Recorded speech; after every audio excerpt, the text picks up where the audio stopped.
mindset. Mind otak, set settingan, susunan.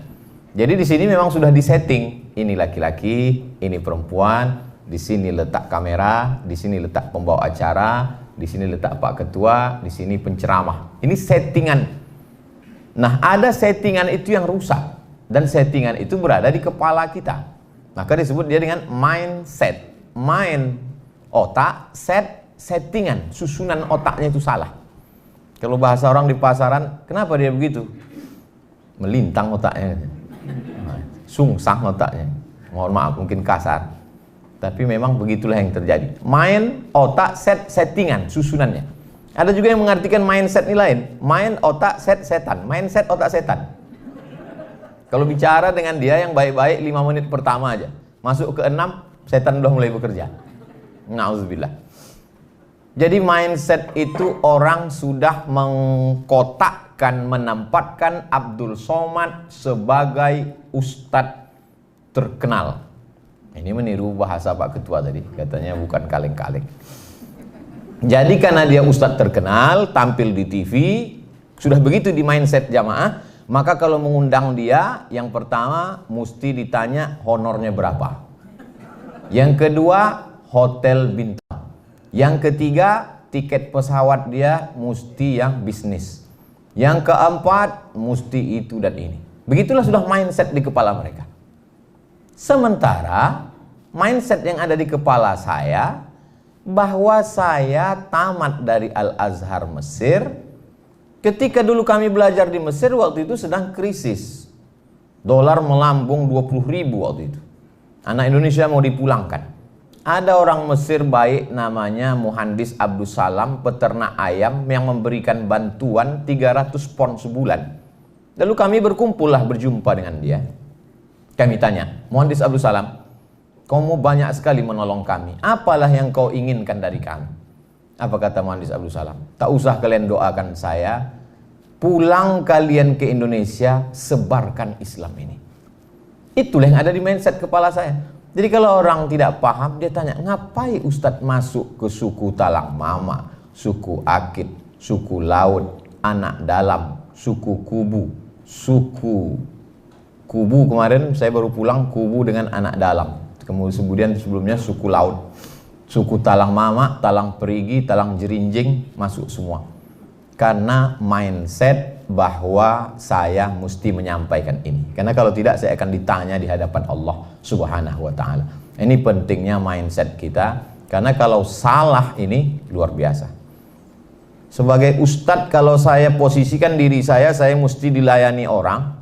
Nanti kalau lambat menjemput, marah. Kalau tidak dikasih tiket bisnis, marah. Kalau tidak nanti diletakkan di hotel bintang 5, marah. Karena sudah menempatkan diri. Kalau bahasa orang Melayu, itu mempertinggi tempat jatuh. Jadi ustadz bagaimana membentuk dalam kepala ustadz? Ini tak bisa, karena tak ada alat scan-nya. Maka saya ceritakan. Saya memposisikan diri sebagai pelayan agama. Pelayan Tuhan, menyebarkan agama Allah. Makanya saya pergi kemana-mana, tak pernah saya tanya itu. Beberapa panitia menanya, ini nanti pesawatnya apa, tiketnya bagaimana. Saya bilang, saya kalau ada mobil kalian menjemput di Pekanbaru, saya datang. Datang tak dijemput, balik tak diantar. Tapi saya bukan jelangkung. Jadi begitulah menurut saya pentingnya mindset ini. Karena kalau sudah kita posisikan diri kita salah berpikir akan membuat salah bicara. Salah bicara akan membuat salah bertindak. Itu sudah sepaket yang 3 itu. Kenapa dia salah bertindak? Karena salah bicara. Kenapa salah bicara? Karena salah berpikir. Kalau Bapak Ibu memposisikan diri mesti dilayani orang, sulit. Tapi kalau sampai pada level sudah kami ini lulus sebagai PNS untuk melayani, maka saya yakin dan percaya predikat tertinggi WBBM itu secepatnya diperoleh insyaallah. Karena ujungnya melayani. Melayani. WBBM ujungnya melayani. Untuk saat ini M-nya itu baru sebatas merah aja dulu. Dasi merah dan jilbab merah. Tapi lama-lama nanti insya Allah sampai pada melayani umat. Ambil contoh simpel tentang lulus menjadi pegawai negeri sipil. Yang satu menganggap lulusnya dia sebagai PNS itu adalah amanah, tanggung jawab. Kalau dia pegawai Pemprov, salah dia sekali, berarti dia akan dihisap di akhirat, dituntut oleh 6,7 juta penduduk Riau. Kalau dia pegawai Kota Pekanbaru, salah dia, berarti amal dia akan diambil, dihisap, dihitung oleh penduduk Pekanbaru 1,2 juta orang. Itu kalau pikiran dia sebagai pelayan. Tapi kalau dia menganggap lulus ini adalah sebagai hadiah, maka setelah hadiah inilah kesempatan untuk mengambil keuntungan, maka sesungguhnya sudah salah berpikir. Efek dari salah berpikir akan salah bicara, efek dari salah berpikir akan salah bertindak. Jadi memang mindset ini betul-betul diluruskan, dan itulah yang selalu diulang-ulang dalam khutbah Jumat, dalam tausiah, bahwa kita ini adalah hamba Allah, bukan hamba harta, bukan hamba kuasa, bukan hamba apa-apa, tapi kita memang betul-betul memposisikan diri ini adalah sebagai amanah yang diberikan Allah Subhanahu wa ta'ala.